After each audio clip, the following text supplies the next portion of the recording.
Una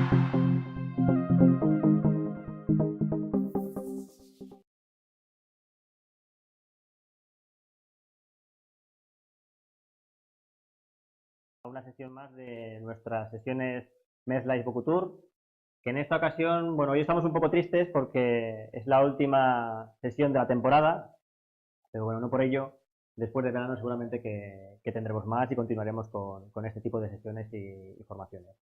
Hoy con todos nosotros se encuentra uno de nuestros médicos especialistas, el doctor Javier Murillo, a que todos vosotros conocéis, por supuesto, perfectamente. Y en la sesión de hoy vamos a hablar de un tema que engloba un poco todo lo que hemos estado viendo en todas estas sesiones, en estos últimos meses, relativo a la toxina botulínica y en concreto también a Bocutur. Hoy vamos a hablar de la resolución de complicaciones que derivan pues, de los tratamientos con toxina botulínica que hacéis diariamente en vuestra consulta. Vamos a hablar un poco a nivel general y luego también todas aquellas dudas que nos habéis mandado tanto hoy, que ya hemos recibido algunas, como en sesiones anteriores también vamos a tratar de darles respuesta para que nadie se quede con ninguna duda. Por lo tanto, simplemente os dejo con nuestro compañero, el doctor Javier Murillo, y luego nos vemos con la resolución de dudas. Gracias, Guillermo. Bueno, compañeros, un placer como siempre estar aquí con vosotros. Y tal y como ha dicho Guillermo, hoy vamos a hacer una especie de compendio global. ¿Por qué? La resolución de complicaciones en toxina botulínica plantea ciertos problemas. ¿Por qué? Porque realmente no tenemos cómo quitarnos esa complicación. Realmente vamos a tener que controlar la dosificación, guardar siempre márgenes de seguridad, hacerle caso a la anatomía, que para algo está, y hacer un marcaje adecuado y personalizado a cada paciente. Esa es la mejor manera de resolver los problemas, es decir, no provocarlos. Pero aún así, hay pequeños detalles que vamos a repasar y vamos a realizar un marcaje en directo con nuestra paciente Jennifer, que va a aparecer ahora con nosotros. Y con Jennifer lo que vamos a hacer es una exploración, como una paciente nuestra que se trata, ¿vale? Y vamos a ir despejando esas pequeñas dudas, esos pequeños detalles que nos pueden salvar en muchas ocasiones de no tener un tratamiento satisfactorio con nuestro paciente y resolver pequeños problemas que puedan surgir. En primer lugar, vamos a empezar con el área glabelar, todo un clásico en medicina estética, todo un clásico en toxina botulínica, para lo cual pediremos a nuestra paciente que se enfade con fuerza. ¿Para qué? Para identificar los dos músculos principales y el tercero de ellos que van a implicarse en dicha zona. Músculo prócer y músculos corrugadores superciliares. En el corrugador superciliar siempre vamos a marcar cabeza y cola del mismo. Puedes relajar, Jennifer.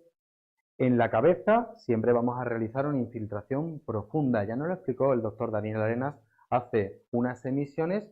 ¿Para qué? Para que afectemos única y exclusivamente a la inserción del músculo corrugador, que, como bien sabéis, es un depresor de la ceja. En cuanto a su cola, sí tendremos que ser muy precavidos, por dos motivos. Lo primero, porque tendremos que controlar la profundidad, ya que el músculo corrugador va a ir separándose de la ceja y haciéndose más superficial. Por tanto, si no queremos provocar una afectación del músculo elevador del párpado superior, debemos de realizar a este nivel una infiltración superficial, ¿de acuerdo? ¿Qué pasa si nos encontramos con un paciente que al cabo de las 24 o 48 horas nos refiere que ha empezado a tener esa suave ptosis, esa caída del párpado superior? Lo primero, debemos de volver a llamar a nuestro paciente a la consulta y verificar que realmente hemos tenido por ese defecto de infiltración o porque nuestro paciente ha masajeado la zona a pesar de decirle que no lo haga, y que deberemos de evidenciar en la consulta que tiene dicha ptosis. Las ptosis del elevador del párpado superior suelen durar de 2 a 6 semanas y suelen resultar algo incómodas. También me ha pasado, efectivamente, y bueno, hay que estar muy encima del paciente, explicarle qué nos ha ocurrido y para matizar, para suavizar, para que el paciente esté más cómodo, utilizaremos colirio de apracolidina 1 o 2 veces al día, 2 gotas. Con eso lo que hacemos es un estímulo del músculo de Müller y tenemos una suave elevación de esa tosis. Por tanto, el paciente, mientras va resolviendo esa tosis inducida por difusión de la toxina, va a estar muchísimo más cómodo.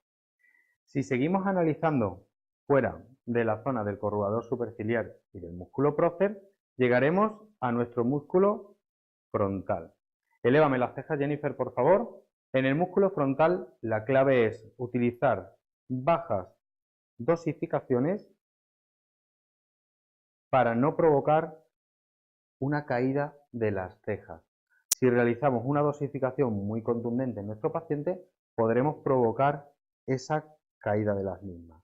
Realmente, si llegamos a esa situación en la que por un exceso de dosificación hemos dejado la ceja de nuestro paciente muy recta, deberemos de recurrir a los depresores de la ceja como el corrugador o el orbicular para intentar suavizar esa situación.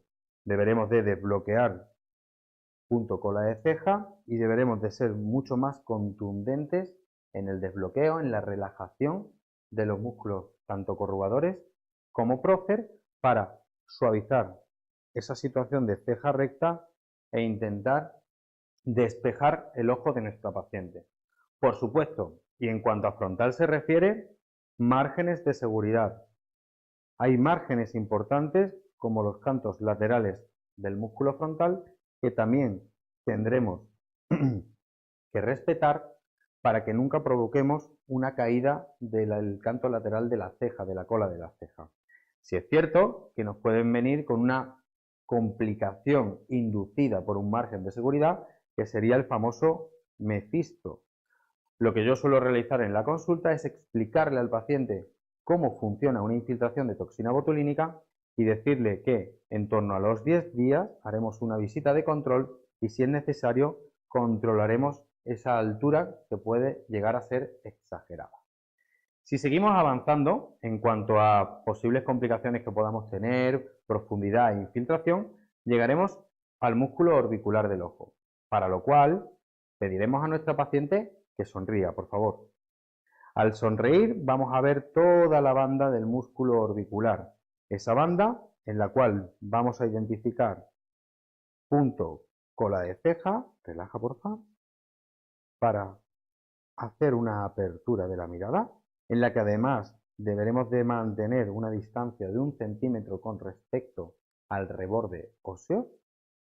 Marcaremos el punto central, sobre todo en este patrón que nos presenta Jennifer de pata de gallo de zona orbicular completo, y tendremos que tener cuidado en este área subsidiaria de la parte inferior del orbicular que corresponde al párpado inferior para nunca provocar a nuestro paciente una falsa bolsa por un exceso de relajación del orbicular a este nivel, no provocar un festón malar mucho más marcado por el mismo motivo e incluso, que sería la situación más grave, provocarle un ectropión si llegamos a hacer infiltraciones excesivas y en pacientes añosos en lo que sería toda la zona del párpado inferior.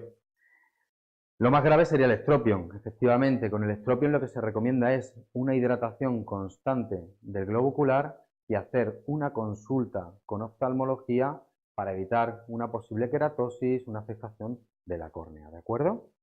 Sí, destacar un puntito más en cuanto a zona orbicular se refiere, que sería el punto cola de ceja. En el punto cola de ceja, si vamos muy profundos, a partir de los 4 a 6 milímetros, podemos encontrarnos que provoquemos un ojo seco, un síndrome de ojo seco. ¿Por qué? Porque la glándula lagrimal la hemos afectado y ha dejado de producir esa lágrima que lubrica. Por tanto, para resolver esa situación, tendríamos que utilizar algún colirio que rehidrate, que restaure el hidrobalance de dicha zona. ¿De acuerdo? En casos graves y si utilizamos un exceso de dosificación en la zona central, podríamos incluso provocar una diplopia a nuestro paciente, que se encuentre con una visquera provocada por una afectación del músculo recto del ojo. En ese caso, que la resolución suele estar de media según estudios clínicos en torno a las 6 semanas, sí deberíamos de ocultar ese ojo con un parche para facilitar a nuestro paciente una correcta visión.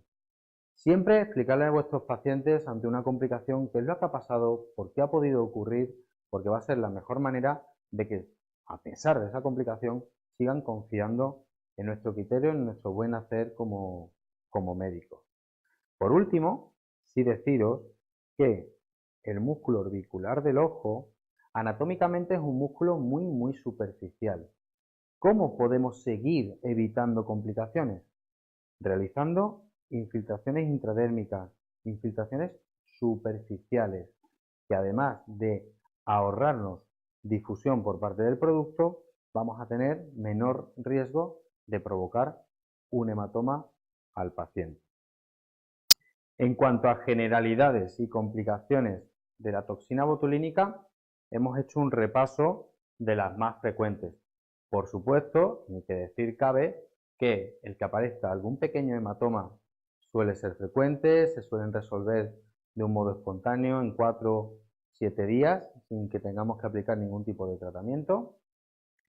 Sí está descrito que algunos pacientes refieren un suave dolor de cabeza después de la infiltración de la toxina y se han hecho comparativas con placebo y con infiltración de toxina en la que las similitudes en cuanto a dolor de cabeza eran prácticamente iguales de un grupo al otro.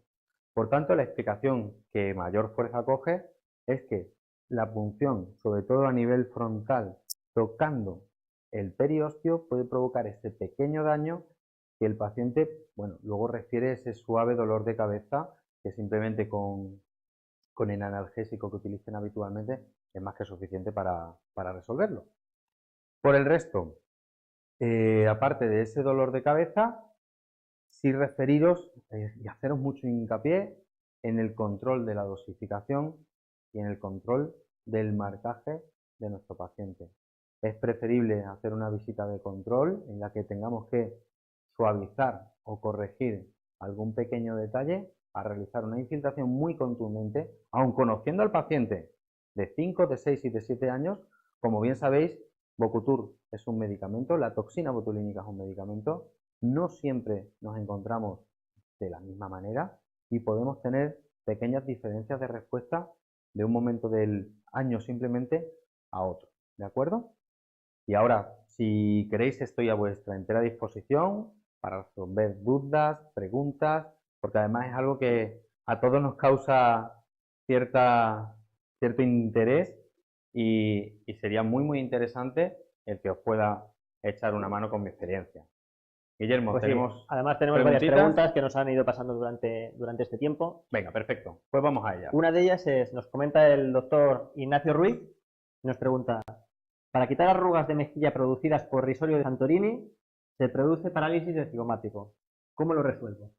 Bien, te voy a utilizar como modelo ya que te tengo aquí. Ya me ha tocado. Vale. La inserción del cigomático cuando el paciente sonríe si eres tan amable, se va a producir a nivel de hueso cigomático. Por tanto, le puedes relajar. Tendremos que ser muy cautos en las infiltraciones profundas a este nivel para nunca provocar una caída del ángulo de la boca. Pero respondiendo a tu pregunta, cuando tenemos pacientes de los que refieren son este tipo de arrugas provocadas por el risorio, lo que vamos a hacer es un mesobotox. No vamos a poder hacer una afectación directa del cigomático por lo que acabamos de explicar y por lo que bien nos decía Ignacio en su pregunta. Pero sí podemos hacer, utilizando 4 unidades y diluyéndolas al doble, es infiltraciones muy superficiales para quitar la tensión superficial, la tracción que provocan ciertas fibras del músculo a este nivel. Por supuesto que cuando realizo este tratamiento le explico al paciente que no va a tener una resolución completa, pero hay que reconocer que en la transición desde el orbicular al cigomático y risorio, cuando realizamos ese tratamiento de mesobotox, si me permitís el término, vamos a tener muchísima más uniformidad y nuestro paciente se va a encontrar muchísimo más contento con el tratamiento y mucho más cómodo. Se va a ver mucha más armonía facial. Podemos seguir con la siguiente pregunta. Teníamos aquí algunas preguntas más que también habíamos recibido estos días.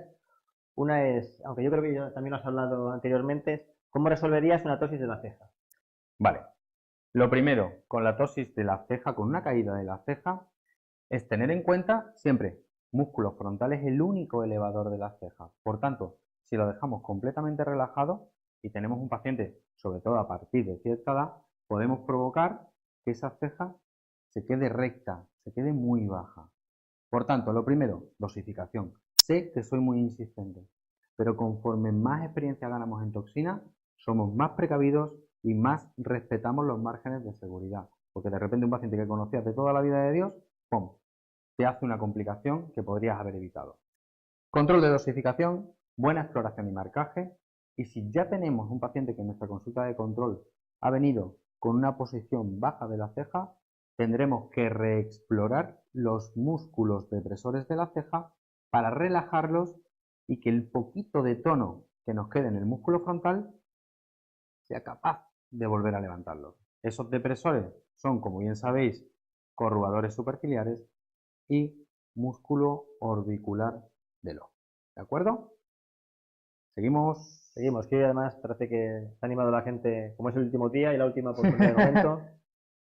Nos pregunta Estrella Ávila, ¿a qué concentración el colirio de clonidina? El colirio de pracolidina entre el 2 y el 4% en función de la literatura a la que recurramos, ¿de acuerdo? Y de hecho justo esta la voy a ligar con otra pregunta que también teníamos similar, Vale. que era además, ¿qué pautas de administración? Vale, la pracolidina se aconsejan 1 o 2 gotas 2 veces al día, pero sí es cierto que podríamos llegar hasta una tercera aplicación para que nuestro paciente se sienta cómodo. Mucho ojo con la pracolidina. Realmente en pacientes que tengan problemas oftalmológicos deberemos de hacer un buen análisis de la historia clínica de nuestro paciente para nunca provocarle ningún tipo de inconveniente, ningún tipo de problema. Pues mira, otra pregunta que tenemos también, relativa también al tema de colirios, el ojo, es ¿qué hacemos si tenemos un síndrome de ojo seco? Vale, cuando provocamos un síndrome de ojo seco, ya sea por un ectropio no franco o bien por una afectación, como hemos dicho antes, de la glándula lagrimal, lo que tendremos que insistir al paciente es que utilice algún colirio con ácido hialurónico para rehidratar toda esa zona. 2, 3, 4 aplicaciones al día, cada vez que el paciente note esa sensación de sequedad, picor en el ojo, puede aplicarlo sin ningún tipo de contraindicación y en cualquier tipo de paciente. Hay uno que en alguna ocasión he recomendado a algún compañero que se llama Yalbac, pero tenéis infinidad de marcas en el mercado que podéis utilizar para resolver ese tipo de síndromes de ojo seco, ¿de acuerdo? Otra pregunta que tenemos por aquí es, ¿nos puedes indicar cómo evitar el mefisto? Vale, el mefisto, y os lo digo sinceramente, para mí tiene truco. ¿Por qué? Porque yo le explico al paciente, sobre todo si es un paciente que tiene una configuración de ceja particularmente baja y quiero ver si anatómicamente su frontal es capaz de tirar hacia arriba, le digo que le voy a intentar provocar un mefisto. Se me asustan, me dicen, oh Dios.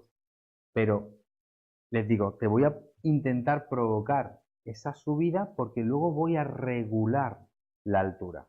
De hecho, lo que hago cuando tengo este tipo de casos es no alargar la consulta de revisión, la consulta de control hasta las 2 semanas. ¿Por qué?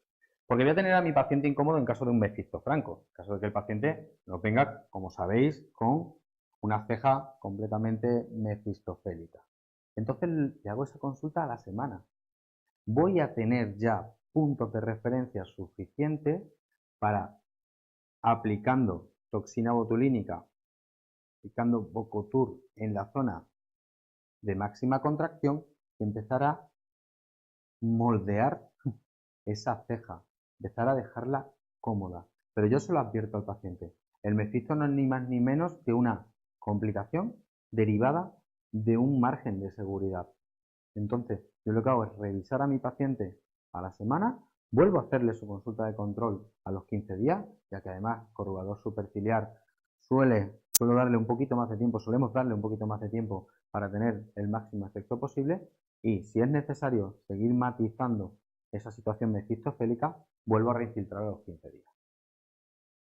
Pues justo por aquí, Guillermo, antes de que empezase, además nos había llegado otra pregunta que es, cuando el paciente sube la parte lateral de la ceja después de infiltrar en el frontal, ¿infiltraría también algún punto en la parte lateral del frontal?